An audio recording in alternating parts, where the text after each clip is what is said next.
Buat kamu yang sedang cari informasi atau mungkin kurius terkait living cost di Vietnam, video ini buat kalian.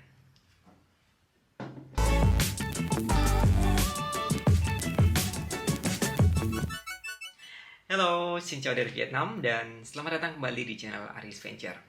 Seperti yang aku sampaikan di awal tadi bahwa untuk video kali ini aku akan bahas terkait living cost atau biaya hidup di Vietnam, khususnya di kota Hanoi. Disclaimer bahwa untuk video ini berdasarkan pengalaman pribadi. So this one is based on my own experience. Jadi kalau untuk yang lain, I have no idea, I have no clue. First of all, aku ini tinggalnya di kota Hanoi, which is capital dari Vietnam, ibu kota dari negara Vietnam. Sometimes ada yang confused ya, bingung. Orang itu mengira bahwa ibu kota dari Vietnam itu adalah Ho Chi Minh City. No, it's not Ho Chi Minh. Kapitalnya itu adalah Hanoi. Karena memang kalau di Vietnam ini ada dibagi dua, selatan dan utara. Ini dua kota besarnya. Kalau yang Hanoi ini adalah untuk kapitalnya, ibu kota. Kemudian untuk yang Ho Chi Minh itu sebagai pusat bisnisnya. Jadi kayak segala sesuatunya ada di Ho Chi Minh untuk yang bisnis. Jadi itu kenapa banyak yang mengenal lebih Ho Chi Minh sebagai ibu kota daripada Hanoi. Oke, so dalam video ini aku akan buka-bukaan terkait living cost aku. Jadi personal living costku ya. Yang pertama itu adalah flat atau kos. Jadi aku ini tinggal di Hanoi, tinggal di kos-kosan. Aku bilang kos juga enggak seperti kos, aku bilang apartemen juga enggak seperti apartemen. Aku nyebutnya sebagai flat. Kenapa? Karena memang dilengkapi dengan kamar mandi dalam, kemudian mini kitchen, and then fridge, bed, kemudian pokoknya ya cukup lah untuk kita yang memang kesehariannya menghabiskan waktu di luar gitu. Dan mostly aku seringnya di kantor, kemudian aku juga nggak begitu memerlukan space yang besar. Sebelum pandemi itu aku tinggal di one bedroom apartment. Nah setelah pandemi aku tuh mulai berpikir kayaknya aku lebih cocok kalau tinggal di flat gitu ya. Maksudnya aku nggak mau pakai yang one bedroom apartemen lagi, which is kalau one bedroom itu ada living roomnya, ada bathroom, ada bedroom, dan itu menurut aku kayak wasting gitu loh, karena mostly aku cukup buat tidur aja, sisanya aku ngantor gitu kan. Oke, jadi ini untuk flat ini aku spend sebulannya itu adalah 300 US dollar. 300 US dollar kalau dirupiahkan itu sekitar, let's say sekarang adalah 15.000 kursnya, currency exchange-nya itu ya 4.500.000. 4.500.000 itu belum termasuk electricity ya. Jadi ini hanya untuk pure flat aja, rentingnya, rental, bukan rental maksudnya biaya sewanya gitu. Jadi tidak termasuk listrik. Nah nanti aku listrik biasanya itu aku habis sekitar 1 juta Vietnam dong. Itu kalau dirupiahkan sekitar 600.000. Nah memang tempat yang aku tinggalin sekarang ini agak pricey sih, compare beberapa tempat yang memang udah aku visit ya. Pricingnya karena memang lokasi sangat di sentral, maksudnya di pusat kota, kemana-mana deket. Kalau misalkan aku ke supermarket kayak ke Lotte, ke Vinma itu jalan kaki aja sekitar 15 menit, dan aku juga suka jalan kaki, so it's not a big problem. Kemudian dari tempat aku tinggal ini ke kantor itu cuma 10 menit, dan again it's quite worth it. Aku lebih prefer yang lebih mudah kemana-mana daripada aku harus tergantung sama taksi kan, either Grab bike atau Grab car. Itu quite a lot. Kemudian yang kedua, the next one, yang poin utamanya itu untuk cost, living costnya itu adalah grocery. Kita perlu makan ya kan. Nah I'm a picky eater, maksudnya aku tuh agak susah untuk masalah makanan. Jadi aku selalu prefer untuk masak di rumah. Nah itu kenapa untuk cost di grocery, di makan itu agak tinggi aku. Jadi per minggu itu aku bisa spend sekitar 700 sampai dengan 900 Vietnam dong. Let's say kalau 700.000 Vietnam dong itu dirupiahkan tuh 400.000 ya. Jadi kita prorate aja, kita ambil tengahnya aja, paling 400.000 gitu ya. Karena sometimes aku bisa habis 700.000, kadang 1 juta, kadang juga 500. Jadi tergantung dari ketersediaan bahan makanan. Nah, kenapa aku pilih weekly grocery? Karena memang keterbatasan fridge atau kulkas. Jadi kalau di tempat yang sekarang ini kulkasnya itu tidak begitu besar, jadi aku tidak bisa stok banyak-banyak. Itu kenapa aku prefer untuk belanja per minggu. Jadi per minggunya itu katakanlah 400.000. 400.000 kali 4 minggu, jadi sekitar 1.600.000 itu untuk makan.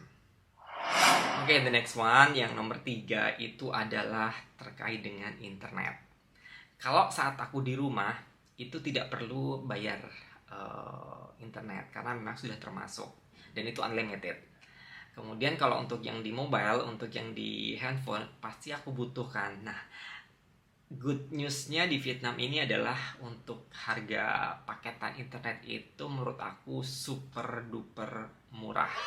Jadi aku bayar 75.000 itu unlimited sampai 180 giga per month. Can you imagine? 180 giga per month. Per harinya aku bisa dapat 6 giga.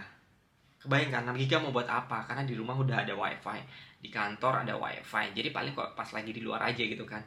Itu kenapa per bulannya aku jatah 180 giga itu paling aku maksimal pakai cuman 50%. That's it. Tapi memang data yang dijual di pasaran untuk provider yang aku gunakan itu Viettel itu memang minimum 120.000 Vietnam dong. Jadi aku pilih yang paling bottom gitu kan. Jadi it's quite okay. The next one yang menurut aku ini aku juga butuh, tapi I don't know, aku nggak ngerti kalau yang lain. Cuman kalau buat aku gym itu perlu. Kenapa? Karena memang kesehariannya itu kan aku kerja di kantor, duduk dengan laptop, maksudnya duduk sambil menghadap laptop gitu kan. Jadi memang bener-bener yang ya kan maksudnya bener-bener yang apa ya, burnout gitu loh. Kalau burnout, kan burnout maksudnya bener-bener yang stuck di kantor, jadi harus perlu peregangan otot. Jadi aku join gym membership gitu, karena kalau setelah pulang kerja kita stres tuh kayaknya kalau habis nge-gym itu balik ke recharge lagi gitu loh. Jadi aku putusin untuk join member. Memang udah dari lama sih aku selalu nge-gym. Even though tujuannya itu nggak yang nggak mau buat bentuk badan yang kayak Hercules tuh nggak. Jadi memang hanya untuk healthy purpose aja sih. Jadi biar balance gitu kan antara kerjaan, stres, kemudian workout. Nah, member gym ini kalau di Vietnam mostly kita harus bayar annually, jadi per tahun. Nah, untuk per tahunku ini aku bayar 6 juta Vietnam dong. Per bulannya kalau dirupiahkan itu sekitar 300.000. And again, dari tempat aku tinggal sampai ke gym itu less than 5 minutes. Jadi nggak sampai 5 menit udah sampai gym. Jadi sangat dekat. Tempat tinggal udah, grocery udah, internet sudah, kemudian gym. Dan the next one itu adalah taksi.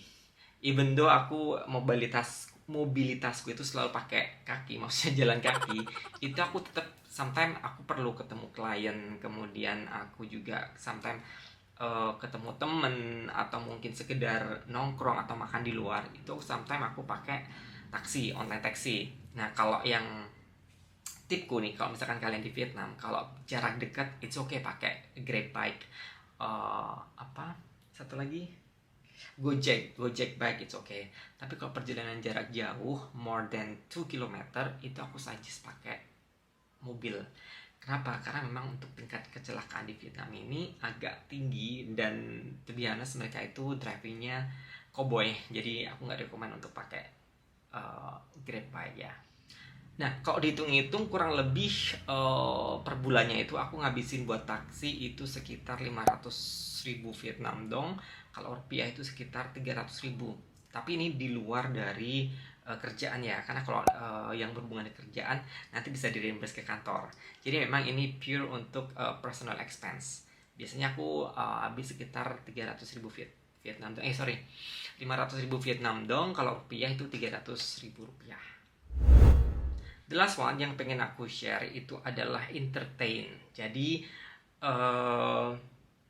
untuk entertain aku sendiri itu mostly lebih ke nonton sama makan di luar. Even though aku masak sendiri, tapi sometimes tuh ada momen-momen dimana aku yang bener-bener yang burn out gitu kan, bener-bener yang capek banget dan gak mau nyentuh kompor. Itu biasanya aku makan di luar, kayak misalkan sushi atau ramen atau apalah gitu. Biasanya untuk entertain ini aku jatah sebulannya itu 500.000 Vietnam dong. Kalau dirupiahkan itu sekitar 300.000 maksimal itu, karena aku nggak mau yang banyak spending untuk entertain, karena pengaruh usia juga kan, jadi kita harus mempertimbangkan untuk savingnya. That's all. Itu tadi pos-pos utama pengeluaranku dalam 1 bulan, mulai dari flat, kemudian grocery, and then gym, taksi, dan entertain. Oh ya, internet. Ya kalau di total kurang lebih sekitar 7.075.000 ya.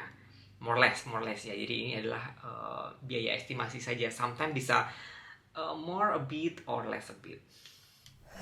Conclusionnya, menurut aku dengan biaya pengeluaran sebulan seperti itu yang aku sebutkan tadi, itu murah atau mahal itu sebenarnya relatif. Kenapa? Bisa jauh lebih murah kalau memang kita mungkin lebih menghemat lagi ya, kayak ada beberapa poin yang bisa dikurangin, itu mungkin bisa lebih murah. Tapi my opinion dengan expenseku yang aku sebutin tadi, itu alhamdulillah aku masih bisa saving, masih bisa juga support family. Jadi menurut aku sih oke, dan cukup murah compare kalau misalkan aku lagi di Jakarta gitu ya. Kalau lagi bisnis trip di Jakarta tuh aku ngerasa kayak gila, hidup di Jakarta tuh bener-bener yang mahal banget gitu ya. Mulai dari taksi, makan di mall, itu tuh bener yang menurut aku tinggi, karena memang aku kan bisnis trip ya, jadi aku tidak masak di Jakarta. Mungkin akan beda cerita kalau misalkan aku tinggal di Jakarta, kemudian aku juga ngekos dan aku setiap harinya masak, mungkin akan berbeda cerita. Itu tadi perkiraan expense pengeluaran dalam 1 bulan. Menurut kalian apakah murah, mahal, atau wajar? Silahkan kasih komentar kalian di kolom komentar. Thank you for watching and see you for the next video. Ciao ciao.